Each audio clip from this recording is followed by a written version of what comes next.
ملا رومی رحمۃ اللہ لکھا ہے حضرت عیسیٰ علیہ السلام کے دور کا۔ آپ فرماتے ہیں کہ حضرت عیسیٰ کے پاس ایک شخص آیا تو اس نے کہا مجھے جانوروں کی بولیاں سکھا دے۔ جناب عیسیٰ علیہ السلام فرمانے لگے، یا حضرت موسیٰ علیہ السلام فرمانے لگے، بھئی تو جس طرح بھی ہے نا تو اسی طرح ہی اچھا ہے، جو کام تیرے اختیار میں نہیں ان میں مداخلت نہ کر، جو کام جس کا ہے اسی کو ساجے، تو مداخلت میں کرنے لگا نہیں مہربانی کرے۔ آپ نے فرمایا چلو ٹھیک ہے سکھا دیتے۔ وہ آدمی گھر کے اندر بیٹھا تھا تو جانور رکھے ہوئے تھے، گھوڑا تھا، گائے تھی، بکری تھی، بلی تھی، کتا تھا، چند جانور تھے۔ تو چھوٹی سی کوئی چیز گری ہوئی تھی تو کتا کھانے لگا تو بلی نے پہلے کھا لی۔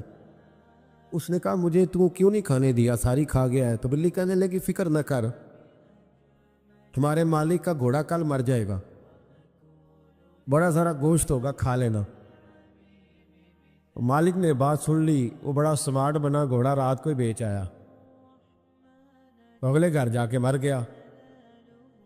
اب اگلے دن بلی اور کتا پھر بات کر رہے ہیں تو کتا کہتا ہے تو بڑی جھوٹی ہے، تو نے کل کہا تھا گھوڑا مرے گا، وہ تو مرا ہی نہیں۔ کہنے لگی چل فکر نہ کر، آج گائے مرے گی۔ اس نے سن لیا اور گائے بھی چھوڑ آیا۔ پھر اس نے کہا تو بڑی جھوٹی ہے، تو نے کہا تھا گائے مرے گی، کوئی نہیں مری۔ کہنے لگی فکر نہ کر، آج بکری مرے گی۔ اس نے سن لی، بکری بھی چھوڑ آیا۔ ملا رومی رحمۃ اللہ تعالیٰ علیہ فرماتے ہیں کہ بلی بڑی مایوس بیٹھی ہے تو دوسرا جانور کتا اس سے پوچھتا ہے کہ تو آج بڑی پریشان ہے، کیا ہوا؟ بڑے تو جھوٹ بولتی تھی، آج بڑی مایوس ہے۔ کہنے لگی پریشان اس لیے ہو کہ آج ہمارے مالک کی روح پرواز کر جائے گی۔ بکری تو چھوڑ آیا تھا، گائے تو چھوڑ آیا تھا، گھوڑا تو چھوڑ آیا تھا، اپنے آپ کو کہاں چھوڑ کے آتا؟ حضرت اسرائیل علیہ السلام سے بھی کچھ چھپ سکتا ہے؟ اب بڑا پریشان ہوا، حضرت عیسیٰ علیہ السلام کی خدمت میں، حضور مہربانی کرے، وہ تو باتیں کر رہے ہیں جانور کہ میری باری ہے۔ تو آپ فرمانے لگے تجھے کہا تھا تو جس حال میں ہے اسی میں رہ، آگے بڑھ کے مداخلت نہ کر، اپنے دائرہ کار کے اندر رہ، تو آگے بڑھا ہے، تو مرضی کا رزلٹ چاہتا تھا۔ کہا حضور مہربانی کرے، اب ہوگا کیا؟ آپ فرمانے لگے تیرے گھر کے اندر ایک شخص کی موت لکھی ہوئی تھی، گھوڑے کا وقت آیا تو اسے چھوڑ آیا، اب وہی موت جب گائے پہ آئی تو اسے چھوڑ آیا۔ اب تو نے تو سمجھا کہ میں نے وہاں سے بھی لاکھ بچا لیا ہے، یہاں سے بھی 80,000 بچ گیا ہے، بکری کی باری آئی تو نے وہ بھی 30,000 بچا لیا۔ اب تو نہیں بچ سکتا، اس لیے کہ ارادہ قدرت ہے، تو اپنی مرضی کا رزلٹ مانگ رہا تھا نا، تو وقت آ گیا ہے۔ اگر تو ارادہ قدرت پہ رہنے دیتا تو شاید تیری عمر لمبی کر دی جاتی۔ حضرت سری شکتی رحمۃ اللہ علیہ درخت کے نیچے بیٹھے تھے، درخت سے کہنے لگے کئی دن ہو گئے کوئی نصیحت نہیں کسی نے کی، تو چل تو ہی کر دے کوئی، میرا دل سخت ہو گیا۔ تو اللہ نے درخت کو زبان دی، وہ بولنے لگا، کہنے لگا میری طرح کے بن جائیں، خود دھوپ میں جلتا ہوں، لوگوں کو چھاؤں دیتا ہوں، لوگ روڑے مارتے اور میں انہیں پھل دیتا ہوں۔ تو حضرت فرمانے لگے تیری بات نے میرے اوپر بڑا اثر کیا، ایک سوال نہ پوچھ لوں؟ کہنے لگا پوچھ لیں۔ تو فرمانے لگے تو اتنا ہی اچھا ہے تو تیرا انجام کیوں نہیں اچھا؟ جب تو خشک ہو جاتا ہے تجھے جلا ہی دیا جاتا ہے۔ اصل تو یہ نا کہ انجام بندے کا ٹھیک ہو، آخرت اس کا انجام ٹھیک ہو، تجھے جلا دیا جاتا ہے۔ تو کہتے ہیں درخت کہنے لگا حضور آپ نے تو مجھے کہا تھا نصیحت کرنے کا، اب آپ نے مجھے شروع کر دی ہے، اور میری نبض پہ آپ نے ہاتھ رکھ لیا ہے، بڑا اچھا کیا مجھے آپ نصیحت کر رہے ہیں۔ کہنے لگا حضور میرے اندر بڑی خوبیاں ہیں پر ایک خامی ہے، جس وجہ سے میرا انجام ٹھیک نہیں ہوتا، میرے پاس استقامت کوئی نہیں، ادھر کی ہوا ہوتی ہے میں بھی ادھر کا ہی ہو جاتا ہوں، اگر کہیں استقامت ہوتی تو پھر میرا یہ انجام نہ ہوتا۔ استقامت اختیار کریں زندگی کے اندر، استقامت جو ہے وہ انسان کا انجام ٹھیک کرتی ہے۔ تیرا جو توکل ہے وہ مضبوط ہونا چاہیے، تیرا بھروسہ اپنے رب کی ذات، تو غافل ہو گیا اللہ سے، تو نے اسباب پر بھروسہ سارا کرنا شروع کر دیا. اسباب اختیار کیے جاتے ہیں, بھروسہ رب کریم پہ کیا جاتا ہے. دینے والا, عزت بھی اللہ دے گا, رزق بھی اللہ دے گا. بلکہ امام غزالی رحمۃ اللہ علیہ نے تو حدیث لکھی ہے, آپ فرماتے ہیں کہ نبی پاک صلی اللہ علیہ وسلم نے فرمایا جس نے بندوں سے عزت تلاش کی رب اسے رسوا کر دے گا. جو سیاست کر کے عزت حاصل کرنا چاہتا ہے, جو اس طرح کا ماحول بناتا ہے کہ میں کوئی ایسے کام کروں کہ لوگ میری واہ واہ کریں, لوگوں سے عزت کا حصول کرنے والے کو رسوا کر دیا جاتا ہے. عزت در اصل وہی ہے جو رب کریم عطا فرماتا ہے. میرے عزیز دوستو, آپ اپنی توجہ, دل کی توجہ, روح کی توجہ اپنے مالک کی جانب جب کر لیتے ہیں, غفلت کا پردہ اتار دیتے اور ہر وقت غلبہ رکھنا پیسوں کا, ہر وقت اسی میں سوچنا, اسی میں محو ہو جانا, پھر آپ کا ذہنی نقصان ہوتا ہے. پھر آپ کی روح جو ہوتی ہے وہ بے چین رہنے لگتی ہے. پھر ایسے بھی غریب دیکھے جن کے پاس پیسے ہیں, پیسوں کے علاوہ کوئی شے بھی نہیں. پھر ایسے بھی تنگ دست دیکھے کہ جن کے پاس جائیدادیں بڑی ہیں اور ان کے پاس رات کو سکون سے سونے کے لیے وقت کوئی نہیں. عزیز بھائی, حضرت اویس کرنی رضی اللہ تعالیٰ عنہ کی ملاقات ہو گئی حضرت حرم بن حیان کے ساتھ. یہ بھی تابعی ہیں. تو حضرت حرم بن حیان رحمۃ اللہ علیہ کہتے ہیں یہ نا ہم تو خیر بڑی ساری باتیں سنتے ہیں تو نصیحت نہیں نہ حاصل کرتے. ویسے بھی یہ دور تقریریں کرنے, تقریریں سننے کا ہے. جو عمل کرنے والے لوگ تھے ان کا کیا طریقہ تھا کہ وہ ایک دو جملہ ہی کافی تھا. علم و بس کریو یار, وہ ایک کوئی حرف تے نہیں درکار. جملہ ایک بھی تیرے لیے کافی ہے, لیکن شرط یہ کہ تو عمل کا ارادہ رکھتا ہو, تیرا خیال ہو کہ عمل کرنا. وہ لوگ نا مختصر سی باتیں کرتے, مختصر سی نصیحتیں کرتے, لیکن وہ عکس جلدی کرتے, اس میں سے اپنے لیے خیر جلدی تلاش کرتے. حضرت حرم بن حیان کی ملاقات ہوئی حضرت اویس کرنی رضی اللہ تعالیٰ عنہ کے ساتھ. تو حضرت حرم بن حیان کہتے ہیں میں نے عرض کی حضور میں کسی ملک میں جا کے رہنا چاہتا ہوں, کہیں سکونت اختیار کرنا چاہتا ہوں, یہاں سے ہجرت کرنا چاہتا ہوں, تو مجھے کوئی آپ مشورہ دے میں کہاں جاؤں. تو فرماتے ہیں کہ میں نے جب یہ سوال کیا تو حضرت اویس کرنی نے مجھے اشارہ دیا, فرمانے لگے ملک شام چلا جا. کہتے میں نے اگلا سوال کیا حضور وہاں جا کے کاروبار کیا کروں گا, رہوں گا کیسے, کھاؤں گا کہاں سے. تو فرماتے ہیں حضرت اویس کرنی نے رومال اٹھایا, کندھے پہ رکھا اور چلنے لگے. میں نے کہا حضور آپ نے سوال کا جواب ہی نہیں دیا.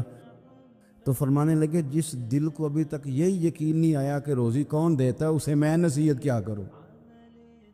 میں تجھے نصیحت کروں جیسے آج تک یہی نہیں پتا کہ روزی کون دیتا ہے.